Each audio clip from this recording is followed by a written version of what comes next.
Hey, everybody, welcome back and happy Skews Day to you. Today is June 29th, 2021. I'm Trey Crowder, and that's Mark Agee. What's up, Mark? What's up, Trey? Have you been on a plane yet since the COVID's winded down or I've whatever? taken one flight, but it was months ago, and it was kind of cool because it was a ghost town. Nobody was on it. I had a row all to myself, so I didn't mind it. I imagine that's ending, though. Yeah, airports are busy again, and the airlines. So I flew a couple of times in the past month, and my flights went pretty fine, except they got moved around a couple hours one way. But my mom's flight to come out to LA a couple weeks ago got moved a whole fucking day, right? It got moved up like 12 hours from mid Friday morning to mid Thursday evening. And apparently that shit's happening a lot, and people are furious. Like airlines are grounding flights, and they're blaming it on us. Apparently, so what they did is they took the bailout money and pocketed it and fulfilled the letter of the law by because the deal was you keep your employees employed and you get this bailout money, right? But they fired all their contractors. They just only kept their salaried employees. Now they don't have enough contractors, and apparently you have to like have a bunch of like security clearances to work at the airport. Who knew? So they can't get people hired fast enough, and apparently we just have to eat shit because yeah. Well, I'm not going to lie to you, Mark. You have alarmed me very much with this because I'm not surprised by that, but that is upsetting because I was already going to take this opportunity to tell everyone that I'm going back on the road finally doing live comedy shows with senior Georgia correspondent Corey Ryan Forster and our buddy Drew Morgan on the Well Read Comedy Tour. You go to Well Read, that's Well R-E-D, wellreadcomedy.com, and check out our upcoming dates. Get your tickets. We sure would love to see you. But now I'm terrified because if I get a flight that's delayed by an entire day, that's a real problem. So I'm going to have to be flying in whole days early and stuff. So, I'm looking forward to that now. Thank you, Mark. But sincerely, thank you. That's good to know. But Yeah, it's it's also, that sucks. it's like how like NBA teams have to leave immediately after game and fly to the next town to be in a whole day early in case there are any travel problems. You got to do that. You got to leave town a day early. I guess what you got to do. Okay. Well, we'll see how it goes. Come see me out Yeah. there. Hope to see y'all there. All right. So, with us as always, producer Matt doing his thing. This is Weekly Skews. Tonight is the night we learn to stop worrying and embrace the dumbassery. That's right. Every week it seems like we spend more and more time on the daily dumbass segment here at the Skews, such is the world we live in. And so tonight we're just embracing it. We've got some top shelf lunacy for you. We got everything from demonic pedophiles to 9/11 aliens and so much more. We also will discuss Toyota's big political gaffe, and then at the midway point, we'll be rescued from the depths of dumbassery by our guest this evening, Seattle capitalist and income inequality activist. Yeah, you heard that right, Nick Hanauer. Who will join us for a conversation on wage suppression and the reality of the uber wealthy in this country. And we're very much looking forward to it. Hope you are as well. All that and more on tonight's Skews, but we will begin with our first Daily Dumbass. Matt, graphic, please. Tonight's primary DD, publisher Simon & Schuster, for rejecting arguably the greatest title in the history of literature. If you don't know what I'm talking about, former Trump National Security Advisor John Bolton put out a tell-all memoir entitled The Room Where It Happened. But it turns out that was not Bolton's preferred title for his book. No, Bolton wanted to call his memoir, quote, and I shit you not, a hard pounding. And Mark, it's apparently a Duke of Wellington quote that anyone could immediately recognize. And Mark, for some reason, the people at Simon and Schuster blanched at that suggestion. Do you think they made a mistake? How do you feel about that? Well, I think it was a mistake because that was actually Bolton's third choice. His first two were dicking down the Middle East and South America's hottest and wettest CIA coups. So No, he apparently got mad at them. Like when they rejected the title "A Hard Pounding," Bolton got mad and said that their heads were in the gutter, that no one would view it that way because it was a Duke of Wellington quote, which yeah, I believe I saw it earlier. I don't have it in front of me right now, but apparently the full Duke of Wellington quote was something like, "It's a hard pounding, gents. We'll see in the end who pounds the hardest." So It's like, do you know how much, how like, what kind of like up your ass Ivy League neocon you have to be to like, well, obviously when most people hear a hard pounding, they think of the Duke of Wellington. Yeah. It's like, Jesus Christ. Now, I've said it before on the show, but like Donald Trump, obviously, I'm not a fan.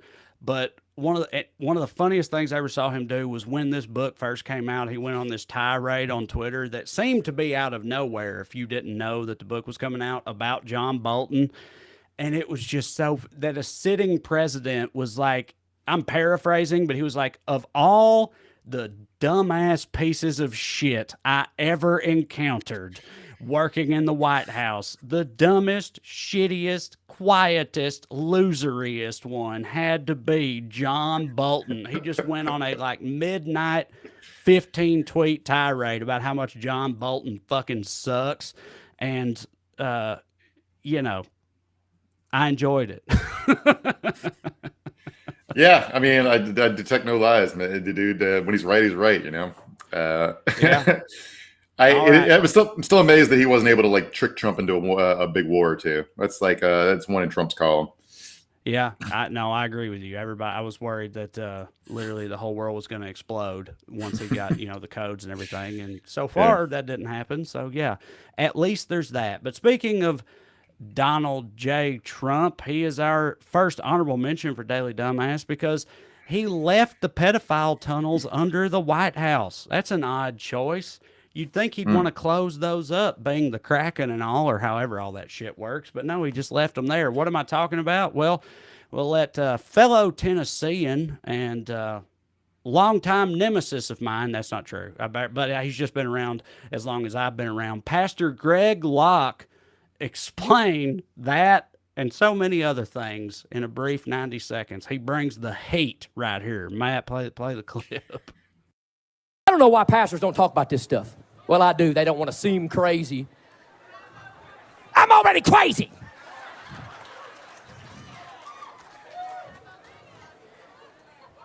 People like, do you really think it's that much of an epidemic?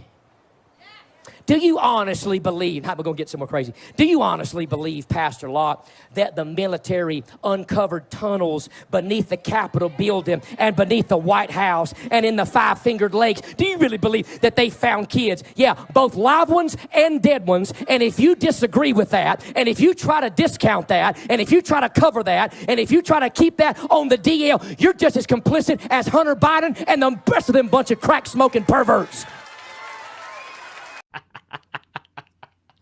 Oh, man. I mean, dude, bringing it. Great energy, great stage presence, like. He's killing it. Yeah, he's killing it. Dude, they love it. I keep for it to be like, I don't know if he believes what he's saying, but like, I think the person to be maddest about, like, are the people who think that's true, that there are a bunch of dead kids under the Capitol and under the White House, and all they're doing is posting on Facebook about it. Right. That's the most insane thing to me. It's like, I don't know what I'd do if it was true and I believed it, but it seems kind of futile to just be like, it's the worst thing in the world happening. I guess I got to go to work, and then Facebook, I don't know. Yeah, that is weird now that you mention it, because like Louis C.K. had that bit about like people bombing abortion clinics and stuff. He's like, look, they believe that babies are being murdered. I don't agree with that. But if you believe babies are being murdered, you're going to do some pretty wild shit. And that's sort of where we're at right now. Although, I mean, I guess, the wild shit they did was storming the Capitol building or whatever. But now that that's already happened, what are they doing now, Mark? What's next? Shit. You go to church and call yourself crazy about it. I don't know. It's first of all, I wish I had his charisma. Do you know where we could be if I had his charisma, Trey? Yeah, man. Absolutely. Yeah. Well, there's there's a long history of comedians sort of drawing from the stage presence and the methods of preachers, Sam Kinison and also Chris Rock and a lot of comics. There's like a lot of overlap between like how you go about it, and like we were saying, this dude for what he's doing, murdering. They love it. He's up there bringing the noise. Yeah. But, obviously full bore lunatic, who's been at this for a while now and shows no signs of stopping. So See, where I'm from, my preacher nemesis was Jerry Falwell, and then Jerry Falwell Jr. But I'm glad to know you have your own televangelist nemesis. Well, actually, so what had happened was, Mark, and I've told the story a million times, but that liberal redneck video I did about the transgender bathroom laws in North Carolina, the first one that went crazy viral or whatever, the direct inspiration for that was I saw this very Greg Locke type of pastor in the state of North Carolina who posted a rant online standing in the woods by his truck about the evils of transgender people in the bathrooms and our baby girls and all this type of stuff, but like not a dick joke in sight, wasn't even trying to be funny, just pure fire and brimstone. And it had like 15 million views. And that literally was the moment that I was like, oh, there's maybe something here. You know, like if I make fun of this dude, then maybe there's something to that. So like I have always thanked that guy and also his Lord for, you know, getting me to this point. Like it's his fault and or the Lord's fault. But right after that, Greg Locke, who's the Tennessee guy, he was in on the transgender thing too, all at the same time. So I was shitting on him at the time and yada, yada, or whatever. But it was actually this other dude who started it all. But yeah, Greg Locke's been on my radar for a while. Did I ever tell you about the time Jerry Falwell Jr. called me a liar? No, but please do. All right, so when Jerry Jr. got let go from his job at Liberty a couple months ago, and it was like, oh, they're letting go because he's an alcohol problem. Like, who knew he had a drinking problem? I did, because one time I posted a story about Jerry Jr., like about how everybody hates the Falwells. A lot of people hate Falwells around South Virginia because they do stuff like they kept Hooters out of Lynchburg, and they remember that NC-17 movie where Elizabeth Banks was a stripper? Do you know what I'm talking about? I can't think of the name of it right now. But anyway, that movie came out, and if you want to see it, you drive all the way to Richmond to see it because they kept that out of Lynchburg. And he just responded to me, called me a liar. And he responded at like 1 a.m. East Coast time, where he was name searching himself on Twitter. And I was like, that dude has a drinking problem. That was like 2015. So.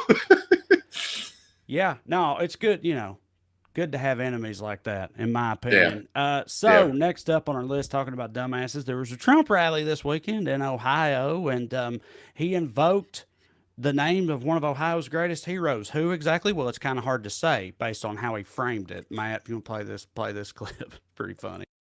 And that sent a brave young man from Ohio to a plant.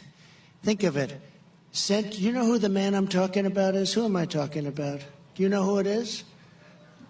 The stars and stripes on the face of the moon. Do you know who the man is, right?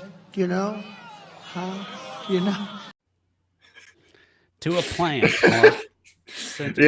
A brave young man from Ohio to a plant. The funniest, like, longest running joke about the fact that Ohio has more astronauts than anyone else is that, like, that's how desperate people are to get as far away from Ohio as possible, is that they all go to the fucking moon because nowhere is far enough away. Hey, I love Ohio. I'm just repeating what I've heard. But yes. Yeah.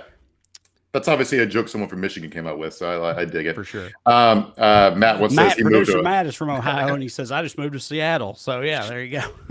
I don't have any problem with it. But I do want to say, like, I'm trying to guess what happened there. I'm guessing his teleprompter said something about another planet, and he misread it. But also isn't. Yeah. Right. So, but anyway, then he also forgot the name Neil Armstrong or couldn't read his teleprompter. And then someone please tell me who this is.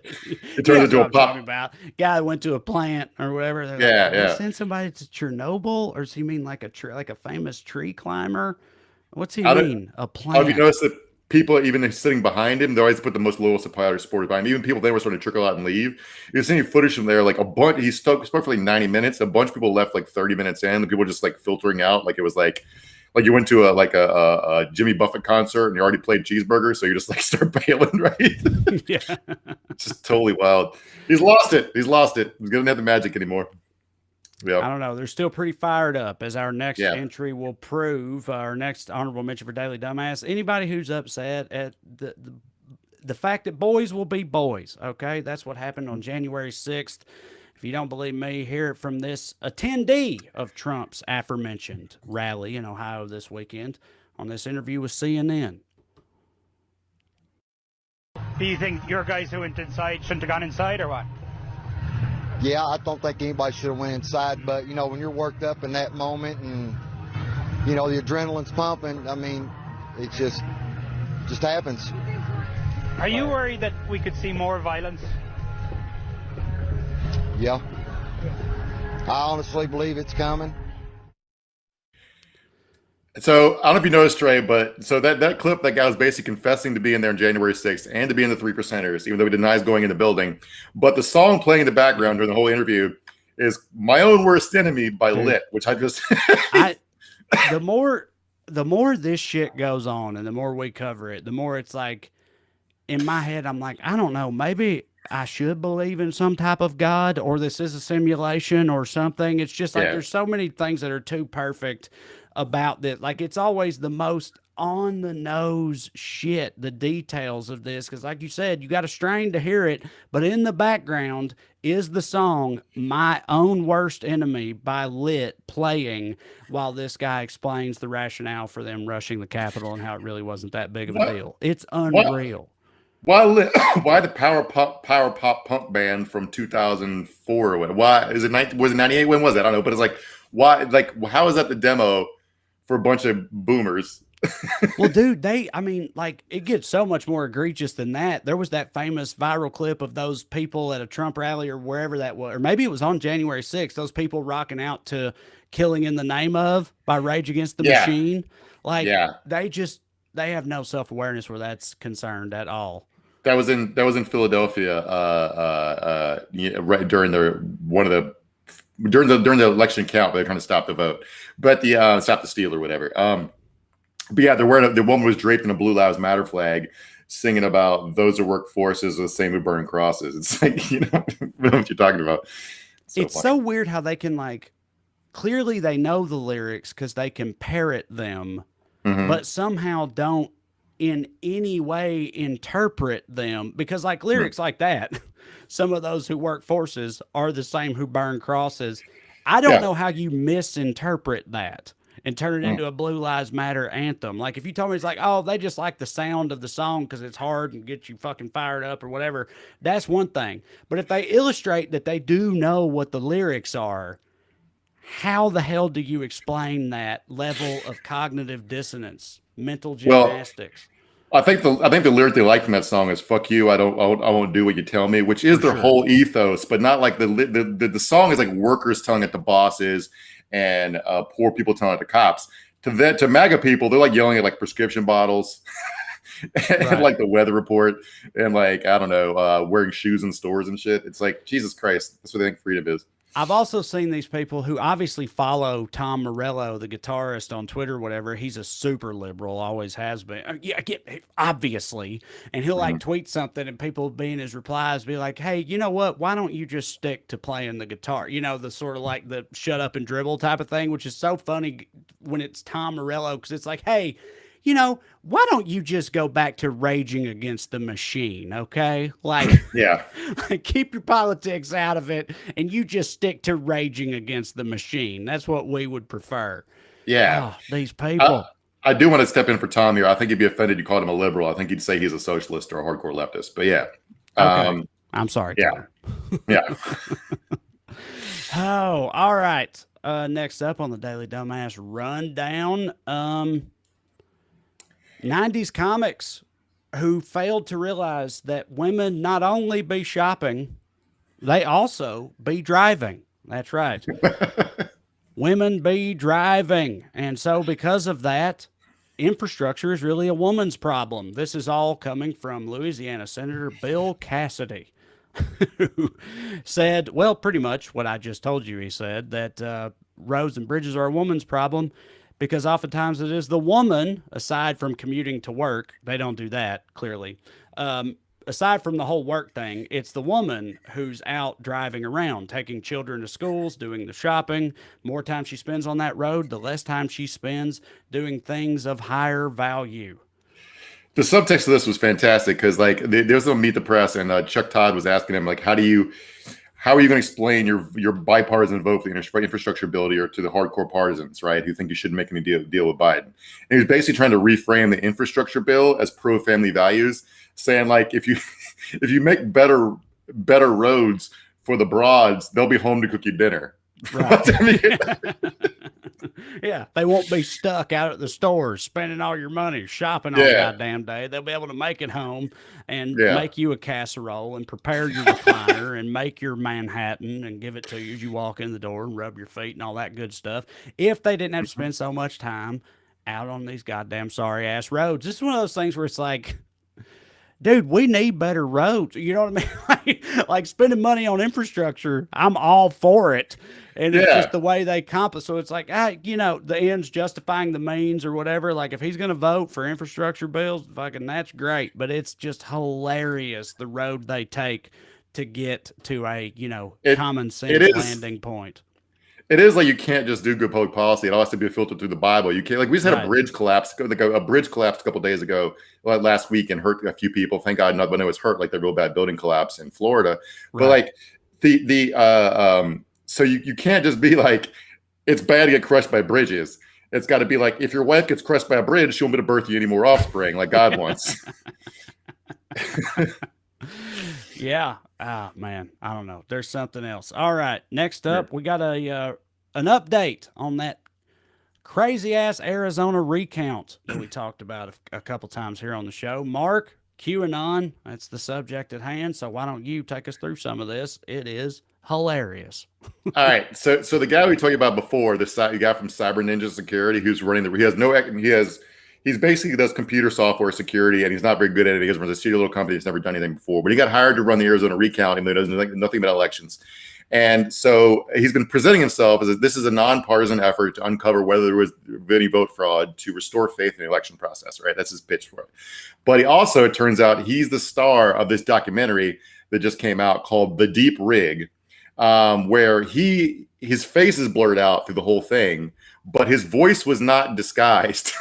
So everyone who saw the trailer automatically knew it was him, even though they make a big point in the documentary. And at the end, the big climax of the movie is they unpixelate his face and show you that he's the guy who actually knows about all the fraud. He's a source for all this. But the documentary also calls him an Anon, which of course is QAnon lingo for one of the people who like deciphers Q posts. But even the better part about this is the guy that directed this documentary.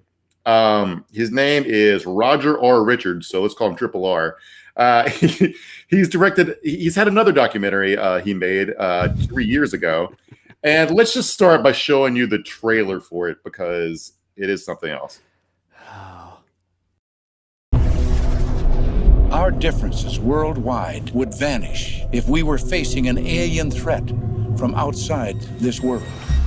And yet, I ask you, is not an alien force already among us?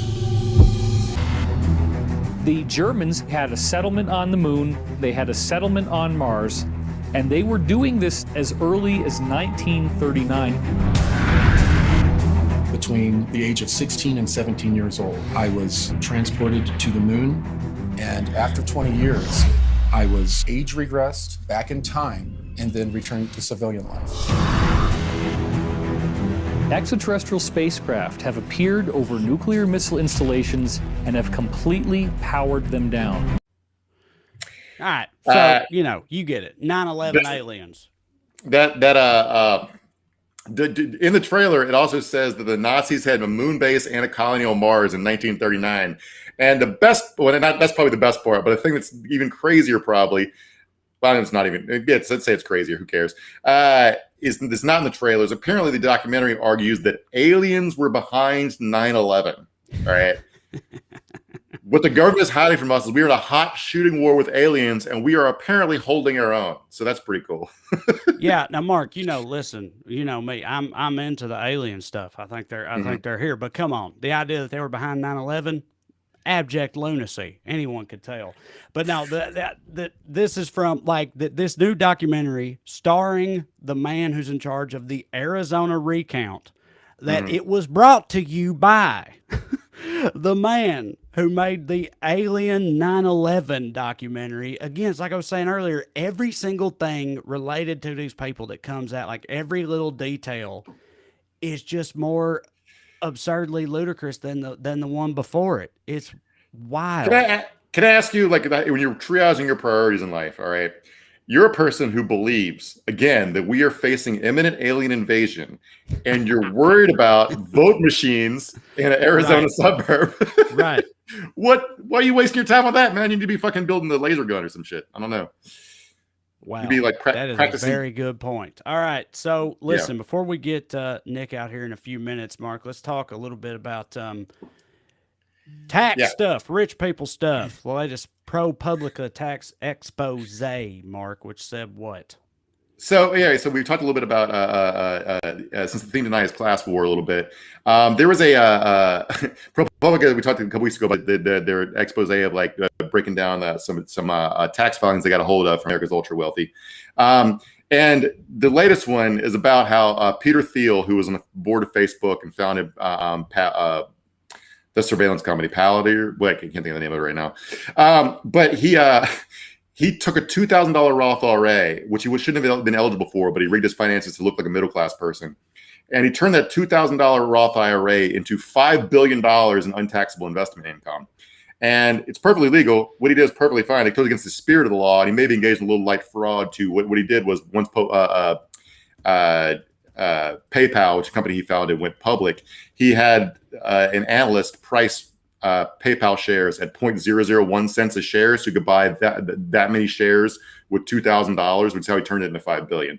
But I don't know what to say about this stuff anymore. It's fucking nuts. And if you don't know anything about Thiel, he's quite an interesting character.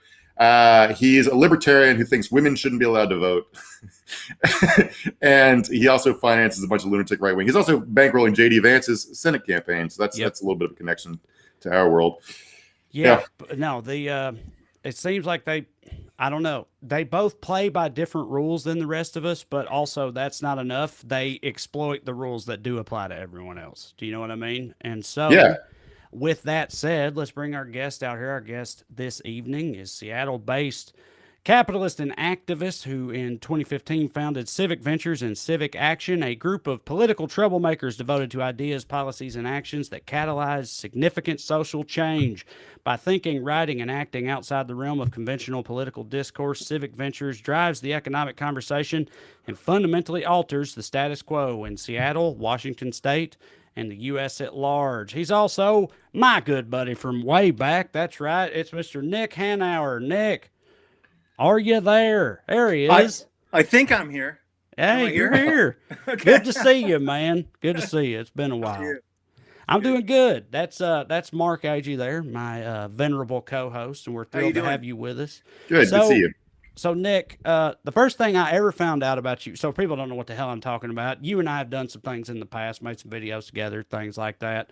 And but the first thing I ever found out about you was this article you wrote in 2014. It was that the pitchforks are coming, where you were essentially trying to warn other uber wealthy Americans that, listen, guys, income inequality is getting worse and worse, and eventually they might kill us if we don't back off on this. Like there's a a breaking point to all of this, and we probably should be more worried about it. Well, Nick, that's 7 years ago now. Yeah. And I'm just wondering where you're at on all that at this point in time, what kind of progress you've made, or how you feel about that whole dynamic in 2021. Yeah, well, I mean, I feel largely vindicated. I believe the words we used in that piece were a police state or an uprising or both. And I don't think that there's a better way to think about the Trump years other than as effectively a populist uprising. Mm-hmm. And certainly that 4 years represented the shit show that, represents that kind of anger, right? I mean, the only thing that recommended Donald Trump to his minions was the fact that he was angry and wanted to burn everything down, and so did they, and that's what elected him. And, I think that what he did and the continuing assault on the democracy is all the evidence that you need that most people, or a huge, not most people, but certainly a huge proportion of Americans feel like the country doesn't represent their interests, isn't worth saving. And or certainly the institutions aren't worth saving, and are, you know, effectively are ready to burn the whole thing down. And you know, for sure, if he had been reelected, or if he had been able to claim reelection, you know, like, I think things would have gotten really hairy, Yeah. terrible. And so, you know, I think that we're still on the bleeding edge of that kind of civil breakdown. And, you know, I think if you're not worried, you're not paying attention. Yeah. It's sort of like one thing that's interesting to me about that those sort of ideas is like when the people have a certain assumptions about how America works, right? It's democracy and it's free, and American dream is like right there for me to have. And when it doesn't work that way, people start assuming that there must be some unseen force screwing them, right? Instead of the seen forces. So like, it feels like to me conspiracy theories and disinformation are like what's filling that space, and that's sort of like bigger picture what's happening right now, that like our institutions are being torn apart because they're not functioning the way they're supposed to. So people assume they must be in control, under the control of some like unseen force, like a pedophile cabal or what have you, you know? Okay, but to be fair, those institutions for the last 45 years have been controlled by an unseen force, which was the neoliberal economic world order. And you know, I think that, and which is basically a set of ideas and policies embraced by both Republicans and Democrats that enriched the few and savaged the many. And you know, I think for the purposes of this conversation, I think it's really important to root it in just some numbers and facts. So the median full-time worker in America today earns about $50,000 a year. If they had been held harmless by the last 45 years of neoliberal economic policy, instead of earning $50,000 a year, they'd earn between $90,000 and $100,000 a year. And that gap between 50 and 100 really explains a huge proportion of the social maladies that we face today. So you just have to think about what the country would be like if the typical person made 100 and not 50. You know, among other things, there would be no government debt because everybody would have paid a lot more taxes. But certainly the kind of pain and anger and difficulty that most citizens face today would be much less. And so, you know, that objective reality, right?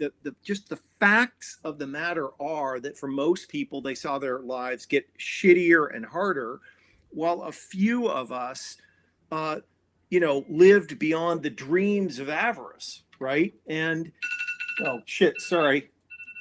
You good? Live, it happens. That's my alarm to make sure that I don't miss. Anyway, and that you know, that gap, it has effectively shredded the reciprocity norms that make social cohesion and democracy possible. And so the only, you know, a lot of my colleagues think that you can fix this with politics, like better political leaders and better narratives and stuff like that. And I just don't agree. I think that the only thing that fixes this is economics, is actually materially changing the lives of the majority of citizens. Because if people feel like they're getting a fair shake, if they feel like their kids have a chance, if they feel like they can retire in security and dignity, well, then the institutions are worth saving. But if they're not, fuck it, right? Like, right. You can understand the logic. For sure. Well, there's recently there's been this whole narrative about people aren't coming back to work at fast food restaurants and things like that. And of course, like, conservatives have had this narrative of, well, why would they? They're getting this unemployment. They're getting these like COVID benefits, and it's made them lazy and people don't want to work anymore. Right. And they call it a labor shortage. But economically speaking, a genuine labor shortage is addressed by raising wages. Right? Correct. Because that's how that works. Exactly. Yeah.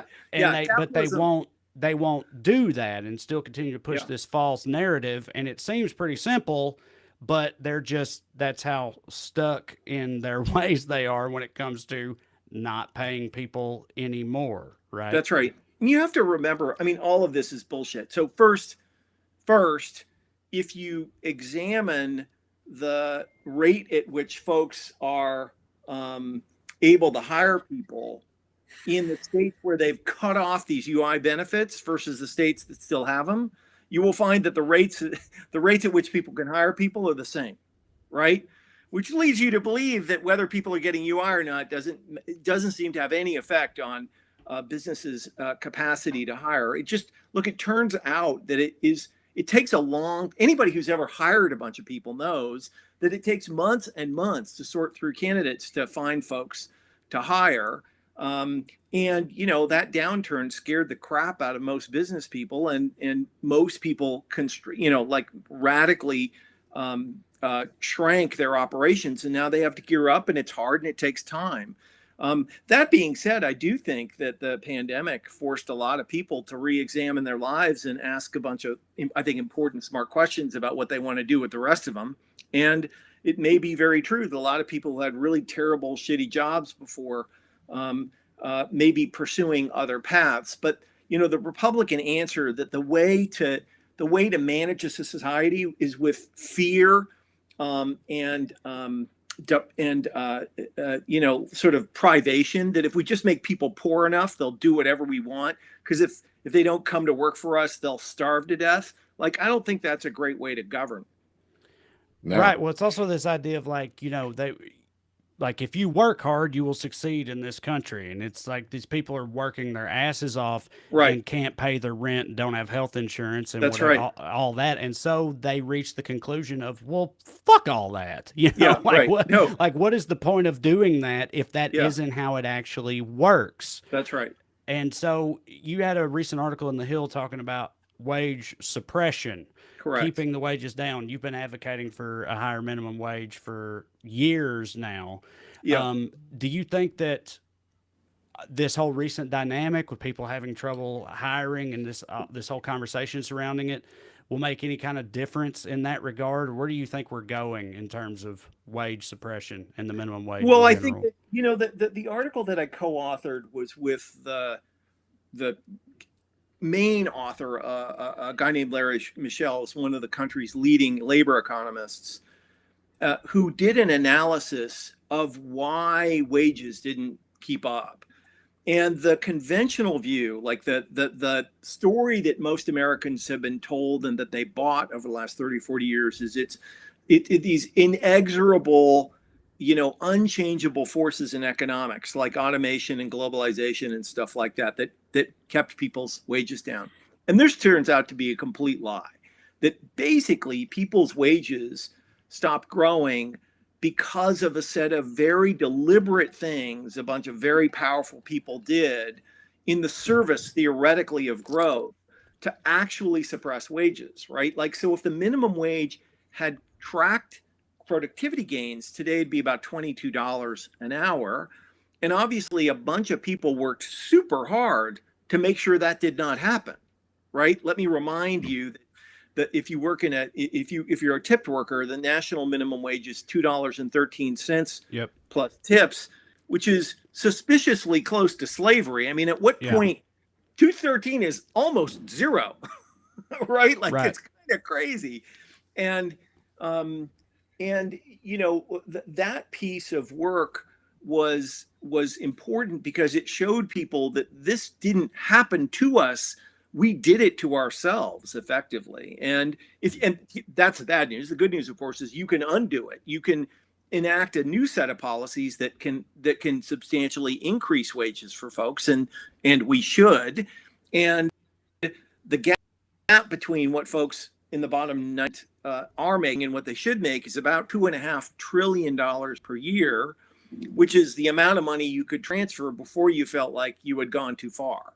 And the $15 minimum wage, just for argument's sake, is in the range of about $450 billion if you implemented it nationally, of that 2.5 trillion. So even if you did that, you've only taken a teeny bite out of the real problem.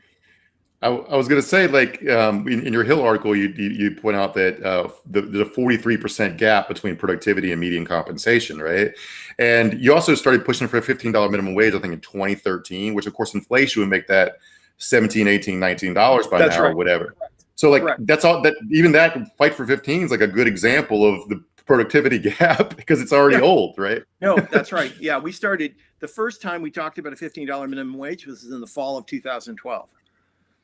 Wow. And you know, and we're nowhere near implementing that nationally, obviously, although we've made a huge amount of progress and probably moved 150, $200 billion a year in the states where we have enacted it. But there is so far to go to get the typical working person whole again.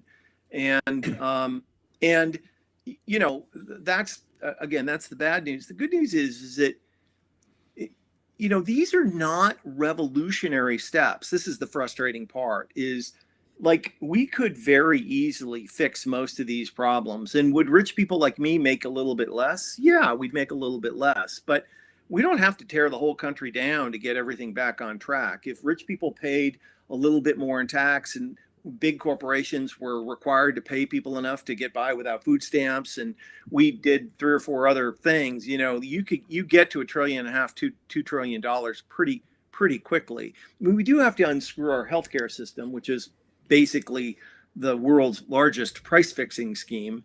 And that will take a lot of work because there's a lot of embedded interest in keeping things just the same. But I do think that, you know, if we grind away, and certainly, I mean, I will tell you, nobody has been more surprised than me about how damn good the Biden administration has been thus far. Joe and his team have really done an outstanding job of driving the right narrative and being bold and aggressive. And so I do think that there's some hope here. Well, what about you said, you know, rich people like me, you said, and again, that article we were talking about, like, listen, the pitchforks are going to come for us. Like, has there been any shift in attitude at all in either direction amongst that cohort, amongst your peers, you know, where all this is concerned? I mean, for sure.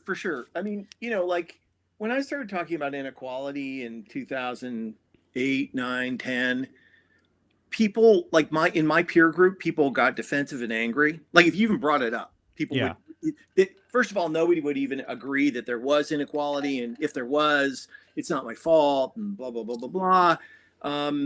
And today you really have to scrape the bottom of the conservative barrel to get people to be just like, no, it's not a problem. Fuck the poor. Right. Like, you know, like my wife and I are members of a very hoity-toity group called the Giving Pledge, which is this group of jillionaires who pledge to give away at least half their wealth during their time. And it includes, I don't know, like some double-digit percentage of the richest people in the world was founded by Warren Buffett and Bill Gates and so on and so forth. And, you know, in the years that we have been part of that, I have watched a transition from people being like, what, inequality, to like people really like talking about it a lot and feeling like we have to do stuff about it. Now, of course, the devil's in the details. I mean, and in the law, it's not in the details, it's in the laws, right? That you have to pass laws.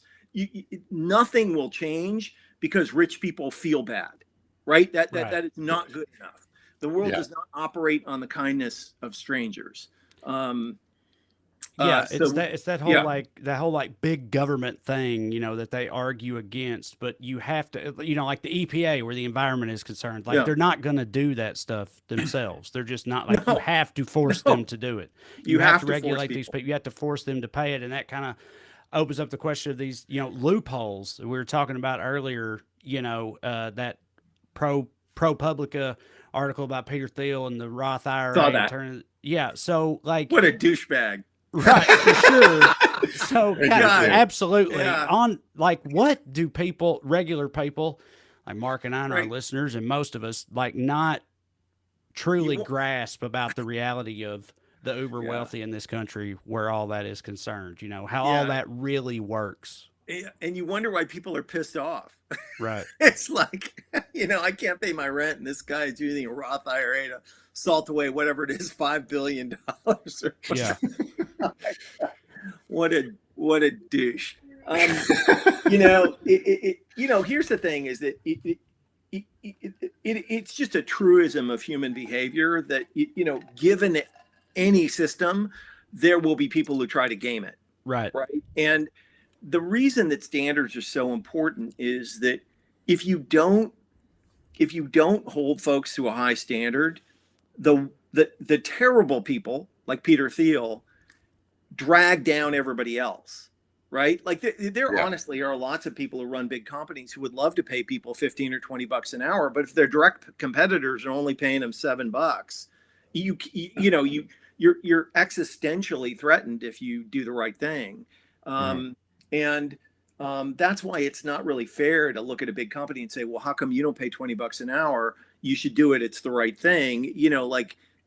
People who run companies do have a responsibility to, make sure that they continue to be able to operate. And that's why standards, both on wages and all these other things are so damn important. So that effectively protects the good people doing the right thing from the bad people doing the wrong thing. Yeah. And, I don't know, but I don't think very many of my friends are salting away billions in Roth IRAs. My financial advisors have never come to me with that scheme. Just you gotta muck around with the worst of the worst to end up there. But you gotta really, really want it. Yeah, there are always people like that, right? Like there will never not be people like that, and you just have to stay after them and shame them or ideally put them in jail. The one interesting thing to me about your various projects, from the TED Talks to the Pitchfork op-ed, is like your audience is as other wealthy people, right? Which is like, there's an implicit argument in that like basically saying, you guys, we've captured control of these institutions and the government, and we need to. It's basically a hostage negotiation. Well, please release some of the government so they can govern again and we can get things back on track. Is that a fair description? Yeah. Yeah. But, so yes and no. So, so what I think it's really important to underscore for folks how deeply these terrible economic ideas got into the heads of even good people. And if Shakespeare said first kill all the lawyers, and he was right about everything except the lawyers. It was the economy, right? Because look, when I started on this path, even left-wing Democratic senators absolutely believed, like in gravity, that if you raise wages, it killed jobs because the economy they learned in college that the economy was this Pareto optimal equilibrium system where if one thing went up, another thing went down.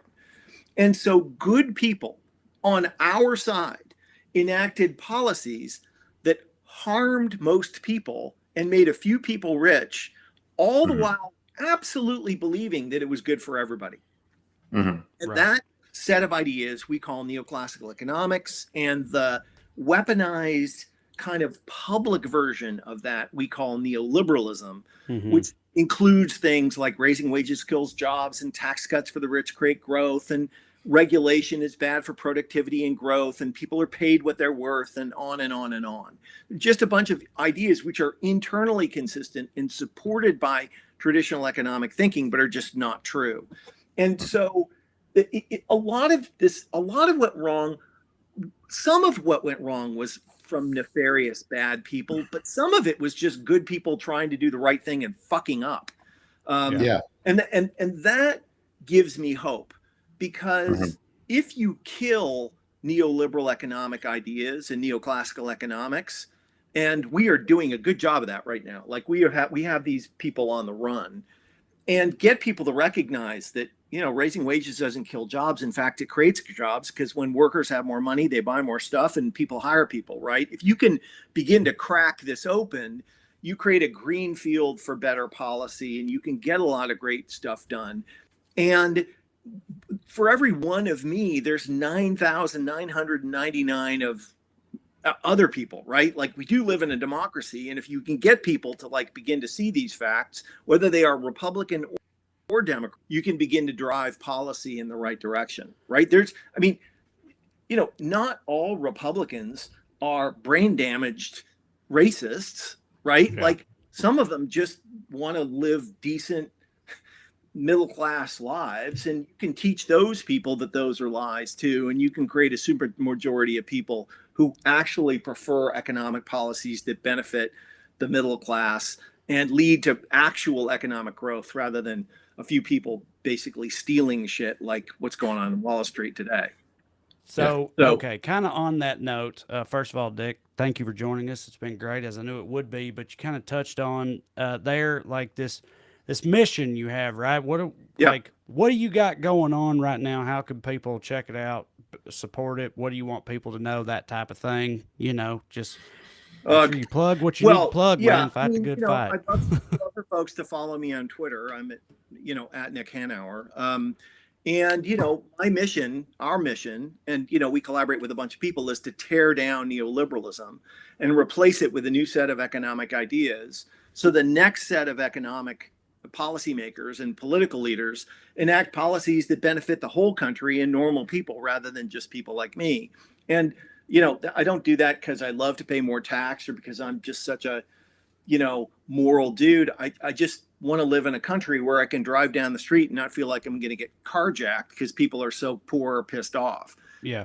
And I think, all of our work at Civic Ventures supports that. Sadly, I don't need anybody's money. I don't know what to say. I groove on the support, but there's not a lot that people can do to help directly. So yeah, just anyway. follow and care and be down with the cause, right. But no, Nick, wish we had at least 1,000 more like you, brother. We really appreciate it. Thank you. And more like you too, Trey. My man. Thanks for Nick. joining us. Okay. Let's do it again. I can't wait.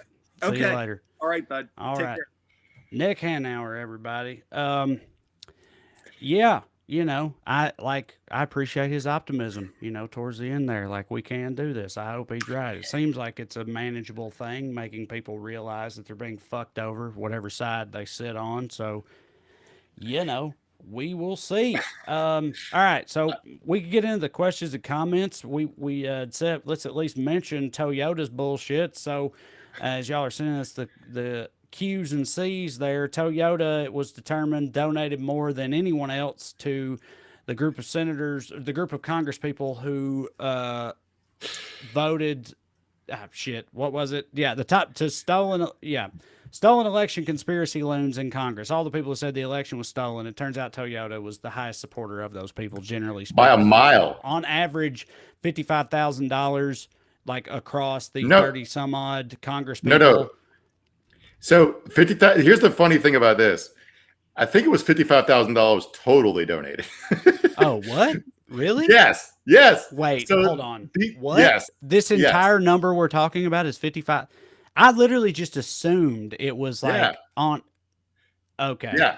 So divide 55 by 37, and that's how much Toyota. Wait a minute. Yeah. Okay, hold on. I'm sorry. I wasn't fixing to boycott Toyota either way, but No. What is this? What am I missing? Why are we even talking about this if that's literally the amount of money we're talking about? Well, the thing that's funny to me is that Toyota dug in and they put out a statement, which is one of the most tone-deaf things I've ever seen. It's like, we don't think it's fair to judge a politician based solely on their vote to not certify the 2020 election, which is like the most important thing they do probably as a continuation of democracy. That was really funny. But two, the fact they're digging in instead of retracting $55,000 in donations spread out over 37 people is they are pretty confident they have purchased 37 Congress people for about $1,200 each. Which is extremely funny to me. They're going to have, there's going to be a lot of fucking insurrection-y type fucking old boys looking to buy a Toyota now. You know what I mean? Which is ironic because for years, at first, it was like amongst the more redneckier, more stereotypically redneckier of our populace, it was like, can't buy those goddamn Japanese cars, buy American. And then they were the Prius people. Do you know what I mean? Mm-hmm. Like Toyota's been persona non grata amongst that cohort for a long time. So it's funny that now, because of this, which I'm just finding out, is like based on not really that much money in the grand scheme of things, you're going to have old boys lining up to buy Tundras and shit. Man, what a ridiculous time we live in. Well, I thought it was 55,000 on average per whatever. No. Wow. That's so with that, that's what makes it all so much funnier to me. But like the other end of it, like first of all, I think rednecks should have loved Toyotas the whole time, because if you've seen any pictures from the Middle East, you know they're great for mounting a gun in the bed of. So that's one thing. Yeah. I had a joke in my act about that forever, about fucking the overlap between rednecks and those motherfuckers. If I can ride around shooting guns in the air in the back of a pickup truck, hits for them. Hell yeah. Anyway, go ahead. Yeah, those are called technicals, by the way. I'm not sure what it's named for, but a gun mounted in the back of a Toyota is called a technical.